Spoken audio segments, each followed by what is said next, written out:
Hello, DM Geezer Jim here, reading Uncaged Faces of Sigil. Continuing along with this really good NPC book, gives us an insight into Sigil and Planescape through interactions and stories about non-player characters. Our next one up is Tripicus. I really enjoyed the idea of this non-player character. We're going to read through it, and then I'll tell you about how I end up using him for my campaigns next. This one is more of a excerpt of an interview, so I'll try to use a couple voices just so we can kind of keep the dialogue discernible for those of you that are just in audio mode. Do my best, not a professional voice actor, but we're going to work on it. Tripicus. The following dialogue between Tripicus, an Ursinal scholar, and Portial, a Barar colleague, took place at a secluded booth at the Eyes of Elysium, a tavern in the Clerk's Ward. It was recorded by the member of the Asimir Keda without the knowledge or consent of the participants. Portial. I'm still digging through those old books we picked up at the Parted Veil, but I found all sorts of ideas for my treatise on the Spire. Get this. Tripicus. Myself, I've been awash in primes. Talisad helped me ever since my lecture series kicked off at the Fest Hall. Oh, sure, I've been meaning to drop by one of those times. This week he covered those realms on Oerth, wasn't it? No, Toril, you really must pay more attention to the prime. Though I would hardly say I covered the realms, you should see the mound of notes still in my study. But it was the last of my lectures on that world, at least for now. Next week, I started dissecting a place called Abirinus. I'll try not to miss it. Come early. The classroom the sensate stuck me in holds only a few hundred, and my work draws more folks in Sigil than you might think. Funny, in all my years of travel and study, I sometimes felt I was the only scholar on the Outer Planes with such a keen interest in the Prime. Say, maybe after your talk we can check out that new Eladrin recital at the Eloweth Theater. Not likely. That's when I am most besieged by students, critics, and people off the street. Explorers want tips before they venture to Athos. Art and magic dealers want to show me their latest imports from Kryn. It seems that many in Sigil now regard me as the experts on all matters prime. Well, seeing as you're famous and all, I guess you can pay for lunch.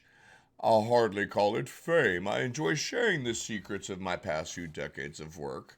But I'm already feeling time slipping away. Too much talking, Portial, and not enough doing. So much of the prime material plane is still a mystery to me. Why live in the city of doors if I do not use them? I think you can rest your laurels for a little while at least. But look at the primes themselves. My first two books barely scratched the surface. They're just such busy creatures. It is fascinating to watch them scurry about their communities, moving here and there, attending to their important little concerns. I miss hiding among them with my quill and journal. Say, what do you like about the prime material plane, but do not tell me it's not a curious place? You're preaching again, Tripicus. By the way, I ran into a prime human in Tradegate last week. I think he had just come from Oerth. I told him that you'd probably like to poke and prod him for your new book. Well, I didn't put it like that. He'd said he'd come look you up. By all means, the interviews have been going better than I had hoped. Word spreads quickly around Sigil. Sometimes after a lecture, I find 5 or 6 primes lined up to tell me their tales. It drains my pockets, but I'm glad to toss a few coins or baubles their way in the name of research. Say, speaking of Eladrins, I've noticed your Fear friend's been stepping up that anti-prime hoopla of hers lately. Yeah, Cyrilie and I do not see eye to eye so much anymore. On a good many things, actually. Do you mean Koe? Yeah. The two of them are more committed to arming the fiends than ever, and I remind myself, as I have since the first day I fell in with their war efforts, that the goal is to allow the Batizu and Tanari to destroy each other, that any means is worth that noble end. Well, isn't it? I no longer know. It's easy, too easy for me to get weapons and magic from the Cardinals back on Elysium. We move them to the fiends with little trouble, but we are removed from the battlefields, Portial. The clashes do not raise our towns, kill our children, but somewhere homes do burn, and people do fall. By the thousands. I wonder if we really had to live the war, would we still be so eager to fuel its fires? What you're doing is good, Tripicus. Remember that. I know, and you please remember that you're not supposed to know any of this. Any of what? Thank you, my friend. All right. Bad voice theater over. Tripicus is an Ursinal Cardinal, an Ursine, a bear man. You know, the Cardinals being the big old angelic. Look them up. They've been around since second edition. They pop back up in 5e during Planescape as well. And Tripicus is interesting because he is a very, very powerful, very connected, and very informed non-player character that actually is fascinated with people from the prime material planes.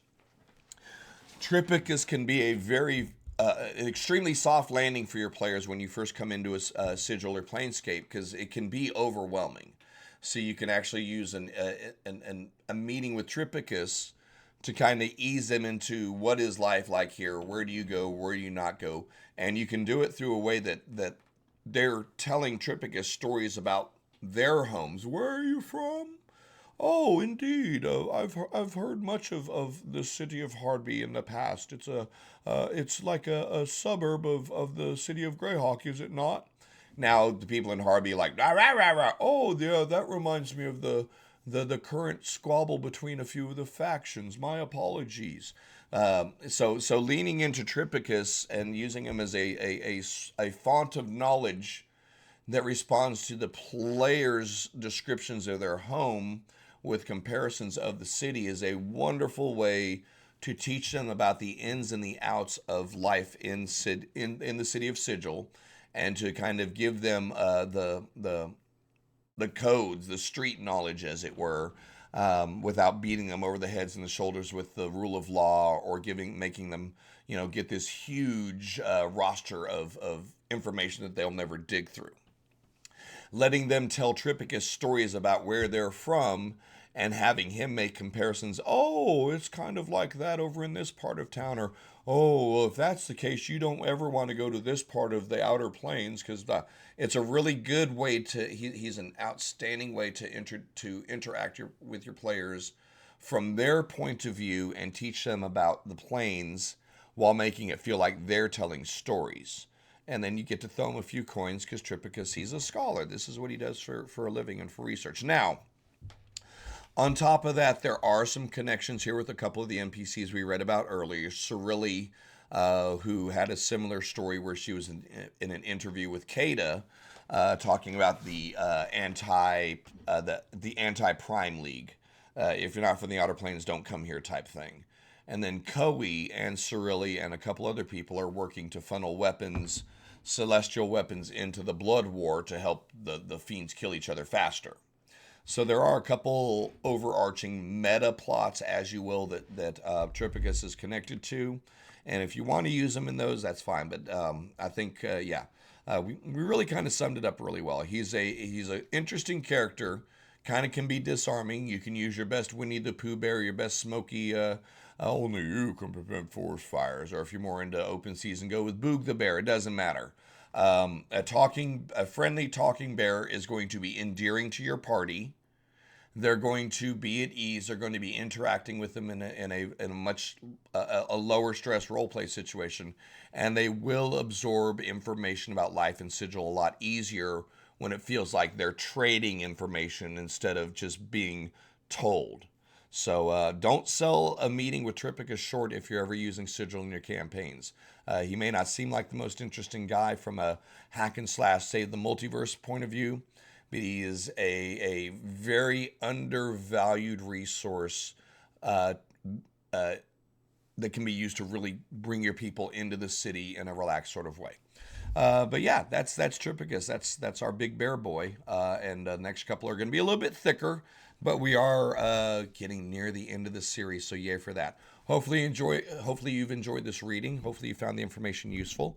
And moving forward, we got a few more. Likes, follow, subscribe. Join us over on Twitch. If you want to support a brother in addition to subscribing here, feel free to head over to Patreon. I've got some maps, a few things, trying to get around to where we can really start building that up again here soon. But You guys take care. Thank you so much.